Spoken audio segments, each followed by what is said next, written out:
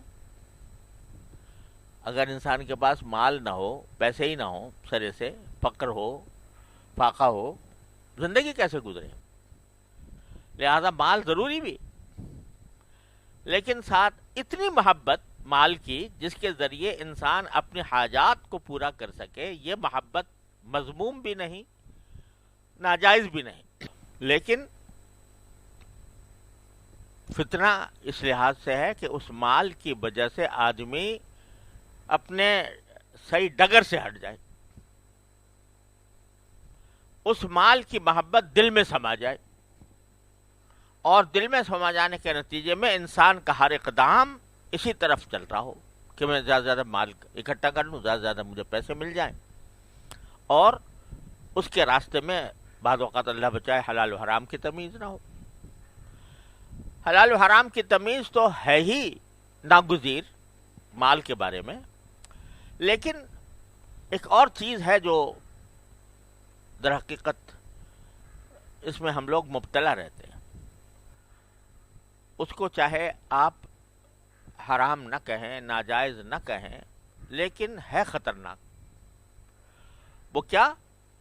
کہ انہماک. دنیا حاصل کرنے کے لیے، مال و دولت کو زیادہ سے زیادہ سمیٹنے کے لیے طبیعت ہر وقت اس طرف لگی رہے، انہماک اس میں ہو. مجھے کچھ اور مل جائے، کچھ اور مل جائے، کچھ اور مل جائے. یہاں تک کہ حدیث قدسی ہے کہ یہ ابن آدم کو اگر ایک وادی سونے سے بھری ہوئی مل جائے تو چاہے گا کہ دوسری مل جائے، اور دوسری مل جائے تو چاہے گا کہ تیسری مل جائے. اور کتنا عجیب جملہ فرمایا اس میں کہ لا یملأ جوف ابن آدم الا التراب. انسان کا پیٹ سوائے مٹی کے، قبر کی مٹی کے، کوئی اور چیز نہیں بھر سکتی. تو یہ انہماک، چاہے اس یعنی انہماک اس بات کا کہ بس ہر وقت دماغ اسی طرف لگا ہوا ہے. ایک میری فیکٹری لگ گئی ہے، لاؤ بھائی ایک اور لگا لوں. دوسری لگ گئی ہے، چلو تیسری لگا لوں. اور دماغ اسی طرف چل رہا ہے، اور آخرت کی طرف ذہن یا تو جاتا نہیں یا کم جاتا ہے. اگرچہ حرام کام نہیں کر رہا انسان، حلال طریقے سے کر رہا ہے، حلال طریقے سے مال و دولت کما رہا ہے، لیکن فیصلوں کا دار و مدار سارا وہ اس پر ہے کہ اس مال میں کس طرح اضافہ ہوگا. یہ چیز بھی رکاوٹ بن جاتی ہے، یہ آزمائش بن جاتی ہے، اور یہ آدمی کو بعض اوقات آخرت سے غافل کر دیتی ہے. اعمل للدنیا کا بقدر بقائک فیہا وعمل للآخرت بقدر بقائک فیہا. دنیا کے لیے اتنا کام کرو جتنا دنیا میں رہنا ہے، آخرت کے لیے اتنا کام کرو جتنا آخرت میں رہنا. تو اب جو یہ ایک دوڑ لگی ہوئی ہے نا، چاہے حلال طریقے سے صحیح، حرام نہ صحیح، حلالی طریقے سے، لیکن بس ہر وقت دماغ اس پہ لگا ہوا ہے یار میری تنخواہ اتنی ہے، اب کوئی اور دیکھیں کہاں سے ڈبل اس سے مل جائے گی. میری آمدنی اتنی ہے، کوئی ایسا ذریعہ تلاش کریں کہ جس سے اس سے دوگنی تیگنی مل جائے. دماغ لگا ہوا ہے اس طرح. یہ بھی بالآخر اگر یہ اس میں مبالغہ ہو، اس میں یہ سوچ آگے بڑھتی رہے تو انسان کو لے جا کے ڈبائے گی، ڈبو دے گی کہیں نہ کہیں. جب یہ محبت ہوگی تو ایسا ہوگا. اللہ بچائے، صحابہ کرام کے اندر بھی ایسے واقعات پیش آئے کہ ایک صحابی تھے تو وہ بیچارے بہت غریب تھے اور فقر و فاقے کی زندگی گزارتے تھے. تو نبی کریم صلی اللہ علیہ وسلم سے دعا مانگی کہ کہیے یا رسول اللہ میرے حالات خراب ہیں، مجھے دعا فرما دیجیے، اللہ میاں میرے معیشت میں کشادگی پیدا فرما دی. آپ نے دعا فرما دی.